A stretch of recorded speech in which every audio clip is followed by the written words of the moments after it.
Hi, everyone. This is Miranda with the Valuable Voices podcast. I'm really excited for today. I get excited for all my guests, but this woman I have just kind of been following for a while. I honestly don't know how I got connected to her. I don't know if someone recommended her book or her Facebook group, but I've just kind of been in it just because of my life and what I'm going through and other people I know. And I'll let her kind of introduce herself afterwards. But Tina Swithin, thank you so much for being on here. I'm just honored and blessed to have you. Thank you. I'm honored to be here. Well, her voice is very valuable. She wrote a book, Divorcing a Narcissist, One Mom's Battle. And I mean, her story is amazing, but now what she's doing with that is even more amazing. So, Tina, I just kind of want to dive in and just hear your story from your perspective, just introduce people to you so they can kind of understand where you're coming from. Absolutely.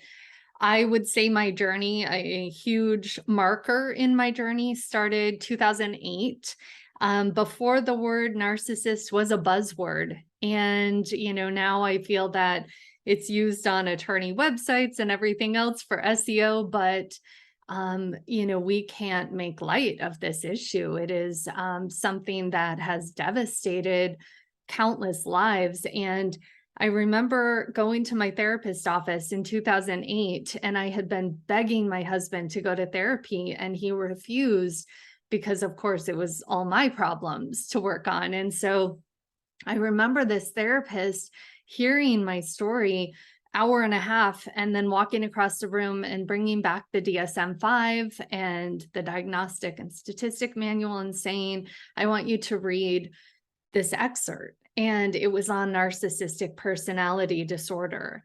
And that truly changed the course of my life, not immediately. And immediately when I read it made sense of so much, but there was very limited information back then. No one was talking about this.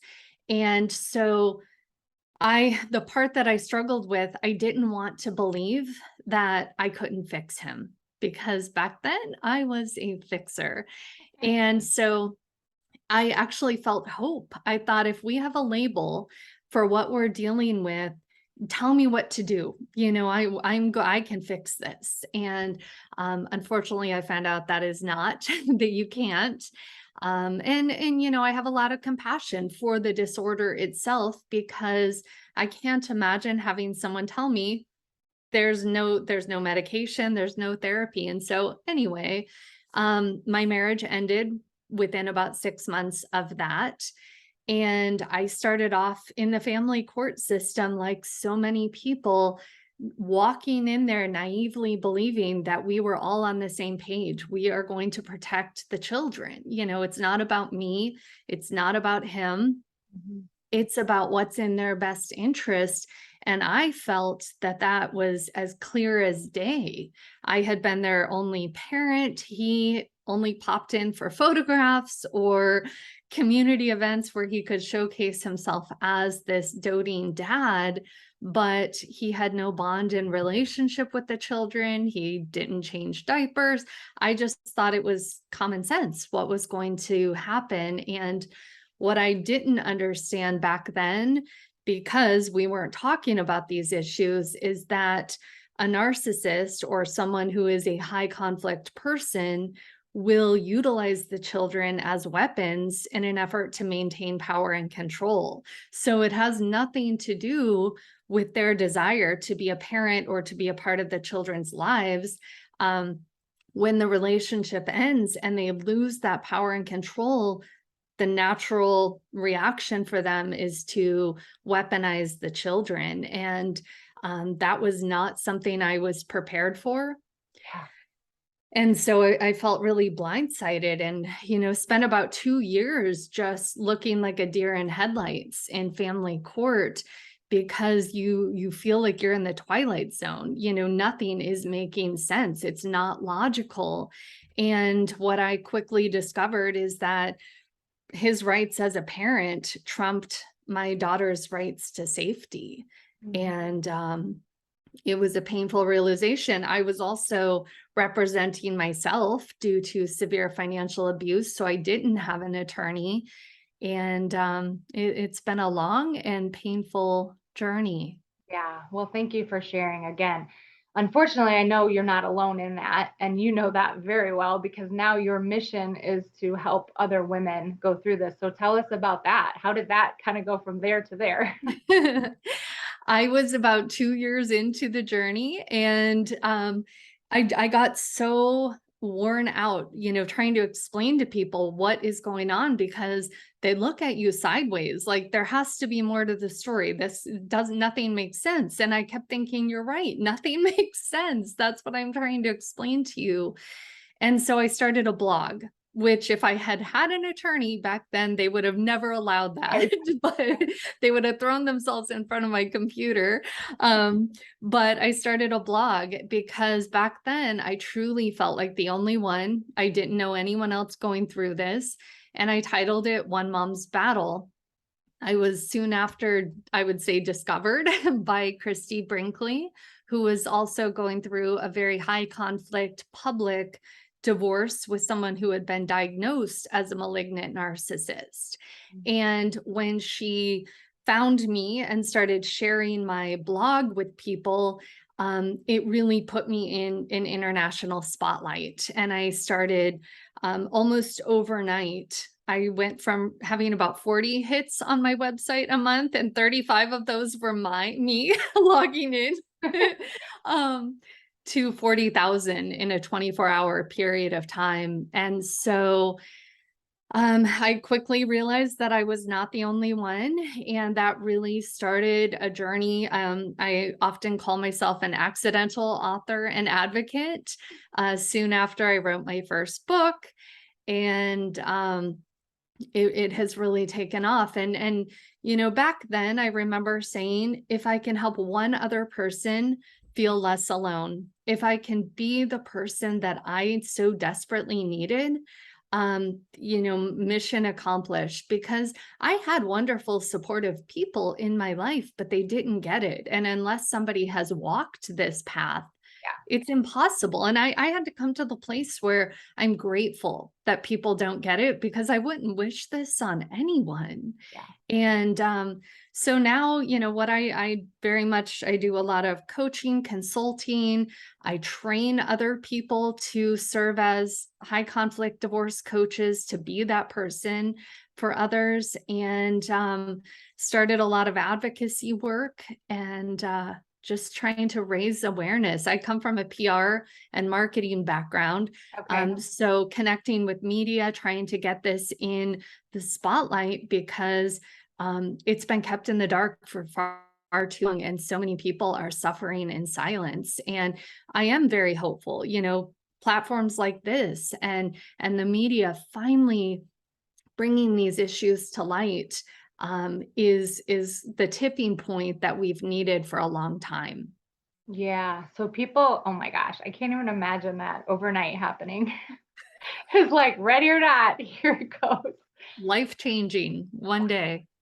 But again, just mind blowing. I mean, it's just amazing. Like, put it out there, people will come, right? I mean, Yeah. again, I see people's stories and it just breaks your heart. And how do you kind of stay positive and with all the negative, with all the okay, this happened to me, and what do I do about this, right? I mean, how do you kind of keep that positivity and hope? For me, it's so much of it is I do see success stories, and But we don't hear about those as much, but there are professionals who do understand these issues, who are acting in the best interest of children. Unfortunately, it's very few, but I and helping my clients, and I do a lot of, work on social media, because I know everyone can't afford to hire me as a divorce coach or someone else, but I try to put the messages out there as much as possible. Unfortunately, in the family court system, you are seen as a case number, yeah, and we have to keep emotions in our therapist office or for our close friends and family, and go into these situations with a strategy mindset, which does not come naturally to any of us. But for me, it was sitting in the courtroom and observing and learning the system and studying other cases and seeing it through a different lens, which is the lens that the judges and the attorneys are looking through, so that I could move to that strategy mindset. But for me, the importance of being authentic and showcasing who I am as a parent, as a co-parent, versus so desperately trying to prove that he is bad. Right. Because I think when we are so myopic on that, we don't present as well as we could, and we don't allow people to see who we really are. So it's blending all of those things, our authentic truth, Mhm. um, and strategy together. And so with those combinations, I do hear from clients and people all over the world saying, I've been using your communication strategies. I've been doing what you told me to do. And we just had a victory, or, my children are a little bit safer today. And so much of it becomes chipping away at it and celebrating the small victories. Yes. It's an ultra marathon, and that's what I try to tell people is there's no quick fix. I don't have a magic wand. It's an incredibly broken system that does not prioritize children. And so we work hard to raise awareness on it, and we celebrate the victories, even the really, really tiny ones, because that's kind of the fuel Yes. that keeps me going. Going. Yeah, absolutely. Um, Share how we find you, right? What your website is, what the resources are, because I know you just have so much out there. I don't even know how to begin to tell about it all. So yeah, share all of that.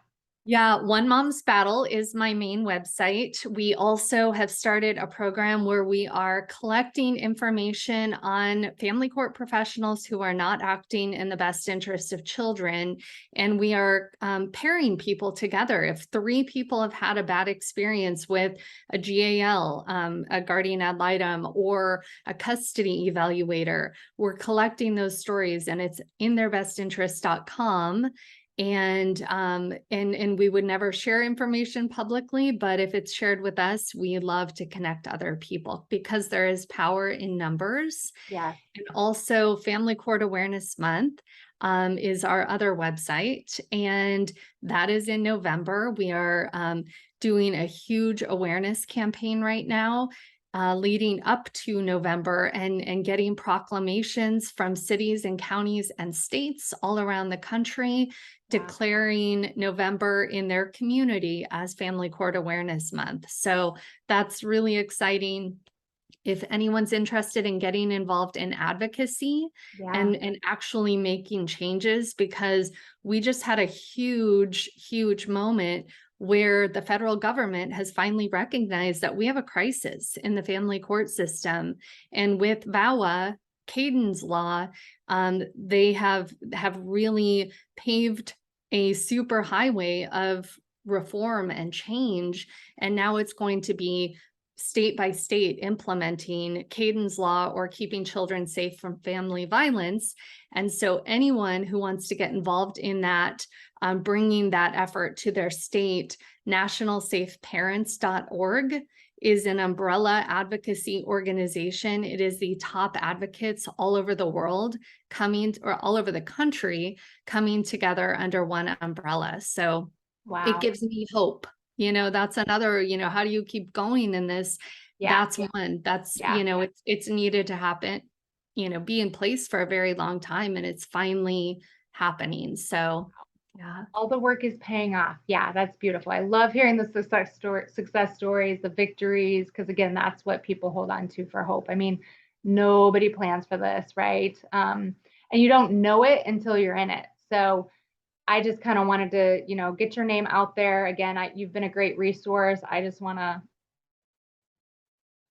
just help the women that are in this situation. And also, yeah, just awareness. The court system and everything else is just so hard. And you literally feel like your hands are tied sometimes. And I just want to say, you're not alone. There's people out there that are fighting for you and there to help you. So, being the Valuable Voices podcast, I mean, I'm just honored to have you on here. Obviously, you're a valuable voice in what you do. And I can imagine looking back at all that you've done in the past 15 years almost is just like overwhelming, hopefully in a way of just like you're making a difference. So thank you so much for being on. I'm just honored. And yeah, you guys check her out. Again, you just never know. And somebody next door might be dealing with something like this and you don't know, but you never know. And just being an advocate, yes, we need more of that. So thank you so much, Tina, for being on. It's just a pleasure. Thank you. One last question. How are you and your kids today? I want to hear. Amazing. They're 15 and 17, and they've started their own business called Pink Fire. You can go to pinkfireworks.com.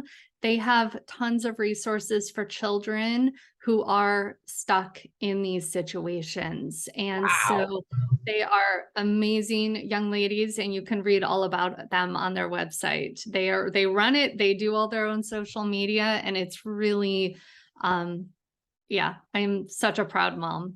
They're watching you. Yes. Beautiful. Thank you for sharing. You guys, everyone, God bless. And just, yeah, just do your part and just, your voice is valuable 100%. You're not alone. So just sometimes it's being vulnerable and opening up and sharing what you're going through because there's people out there like you. So thanks everyone for listening and have a great day.